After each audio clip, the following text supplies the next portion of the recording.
السلام عليكم. ازيكم يا حبايب قلبي؟ عاملين ايه؟ يا رب تكونوا بألف خير. جايه لكم بقى بفيديو جديد، ويلا بقى كده نصلي على سيدنا محمد عليه افضل الصلاة والسلام، ونبدأ الفيديو بتاعنا كده ونشوف هنعمل ايه مع بعض. هنعمل بقى كده أكلة سريعة وسهلة جدا وطعمها بقى خطير. والأكلة دي مش بتاخد أي وقت بقى، يعني الكسلانين كده في الجو البرد ده هيقفوا في المطبخ يعملوها كلها في حلة واحدة كده، ومش هتاخد مننا أي وقت خالص. الأكلة بتاعتنا بقى هتكون مبكبكة باللحمة، سهلة جدا وان شاء الله نعملها مع بعض دلوقتي. ويلا بقى كده نشوف هنعملها ازاي. عاوزة بقى افكركم كده قبل ما نبدأ الفيديو بتاعنا، لو انتوا جداد في قناتي واول مرة بتشوفوني ما تنسوش تشتركوا في القناة وتفعلوا زر الجرس على كلمة الكل علشان يوصل لكم اشعار بكل فيديو جديد انزله، وعلشان كمان عيلتنا تكبر بيكم كده، وكمان تنوروني في قناتي ووجودكم على راسي من فوق. وكمان ما تنسوش تضغطوا لي لايكات كتير على الفيديو ده. ويلا بقى كده نشوف مقادير الوصفة بتاعتنا هتكون عبارة عن ايه. اول حاجة بقى كده نبدأها بسم الله. اول حاجة بقى نحتاجها معانا في المقادير وهي المكرونة. انا هستخدم بقى المكرونة الهلالية دي، ممكن نستخدم اي نوع مكرونة عادي والكمية اللي انتوا تحبوها على حسب بقى عدد افراد اسرتكم وهتعملوا كمية قد ايه. ومعانا كمان معلقتين كبار من السمنة، ومعايا بقى ورق لورا وفلفل اسود حصى وحبهان وعيدان من القرفة. ومعايا في البولة دي بقى كده فلفل اسود على ملح، هقول لكم هنعمل بيه ايه دلوقتي. البهارات بقى فلفل اسود وكمون وكزبرة وملح، والملح طبعا حسب الرغبة، وبابريكا والسبع بهارات. معايا كمان معلقة صغيرة من السكر علشان تعادل معانا حموضة الصلصة، وزيت.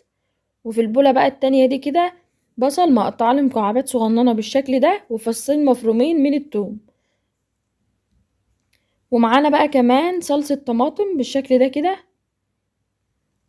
صلصة طماطم. ومعايا بقى في البولة دي فلفل حامي، وطبعا لو مش حابين تضيفوا فلفل حامي عادي. ومعايا بصل وجزر وفصين من التوم. واللحمة بقى دي معانا كده بالشكل ده. القطعية اللي انتوا تحبوها بقى، بس يستحسن بقى لو بتحبوا القطعية، لا قطعية اللحمة الموزة بتكون جميلة جدا في المبكبكة، وعصير طماطم. ويلا بقى نبدأ الوصفة بتاعتنا.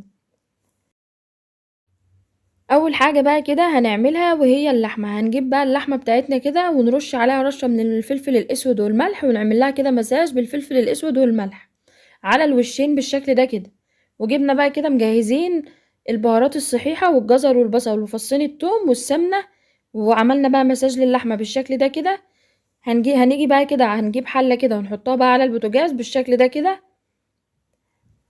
وهنحط بقى كده معلقتين كبار من السمنة كده في الحلة، ونستنى بقى لما السمنة تسيح وتسخن كويس علشان ندي صدمة حلوة كده للحمة بتاعتنا وتشويحة كده جميلة. وهقول لكم بقى اللون اللي احنا عاوزين نوصل له ايه.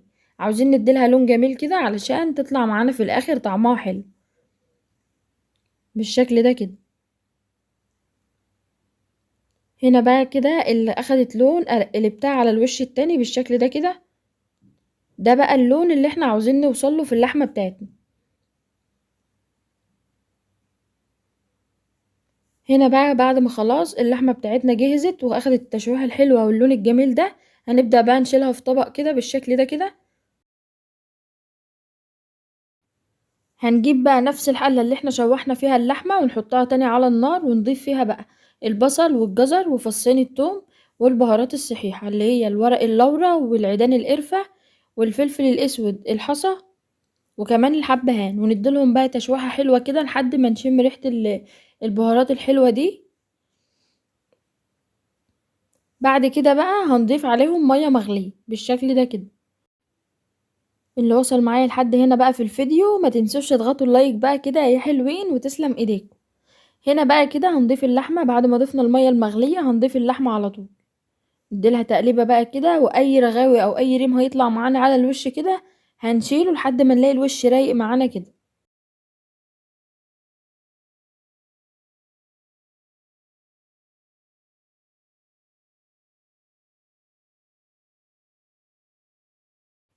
بعد بقى ما شلت الرغاوي بقى اللي طلعت معايا ووشها بقى رايق معانا بالشكل الجميل ده، هنغطي عليها بقى ونسيبها تستوي على نار هادية خالص. ونيجي بقى نعمل الخطوة اللي بعد كده. نقلت بقى اللحمة كده على العين التانية وسبتها على نار هادية بقى كده تستوي براحتها. هنجيب بقى حلة تانية كده على النار وهنحط فيها زيت، وهننزل بقى كده بالبصل اللي احنا مقطعينه لمكعبات صغيرة. هنعمل ايه بقى كده؟ هنديله تشويحة كده او لون أصفر خفيف خالص كده ما يلحقش إن هو يتحمّر، يعني مش عاوزين نحمّر البصل، هنخلّيه كده يتشمّع مع الزيت كده وياخد لون أصفر بسيط خالص كده.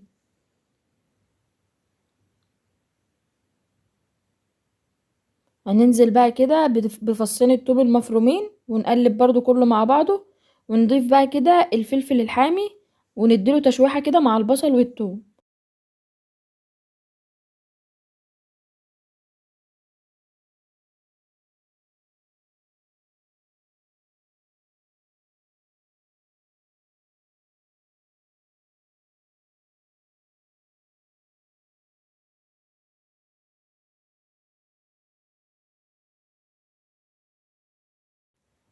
بعد بقى كده ما أخدوا تشويحة حلوة كده، هنشيل بقى الفلفل الحامي ده كده في طبق وهنسيبه بقى على جنب وهنشوف هنعمل بيه إيه في الآخر. هننزل بقى كده بصلصة الطماطم ونقلّب كده.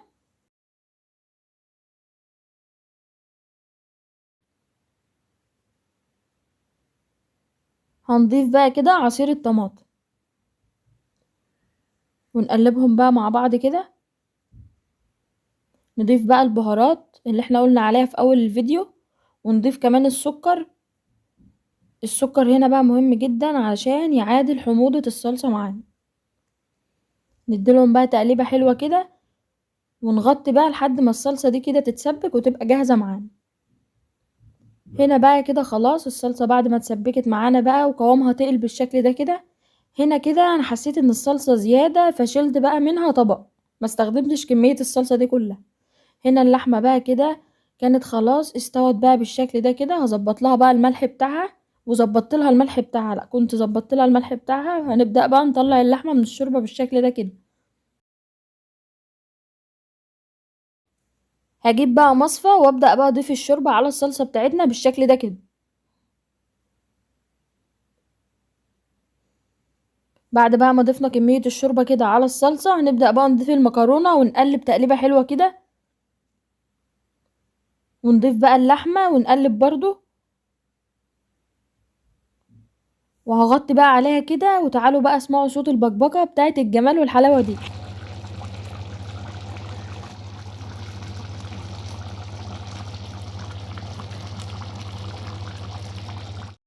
الله يا جماعة بجد على عظمة وجمال الأكلة دي، الأكلة دي بقى كده من الأكلات اللي بتنزل كده في القلب على طول.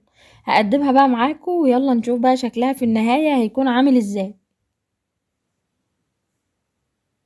هنا بقى كده بعد بقى ما خلاص جهّزت بقى الغدا الحلو الجميل البسيط السهل القمر اللي مش بياخد وقت خالص في الجو البرد اللي إحنا فيه ده، ده بقى شكل المبكبكة باللحمة في الشكل النهائي بقى كده بتاعها، وده بقى الفلفل الحامي اللي إحنا ادّينا له تشويحة كده مع البصل والتوم بتاع الصلصة، زيّنت بقى بيه الوش كده وشايفين بقى الجمال والعظمة.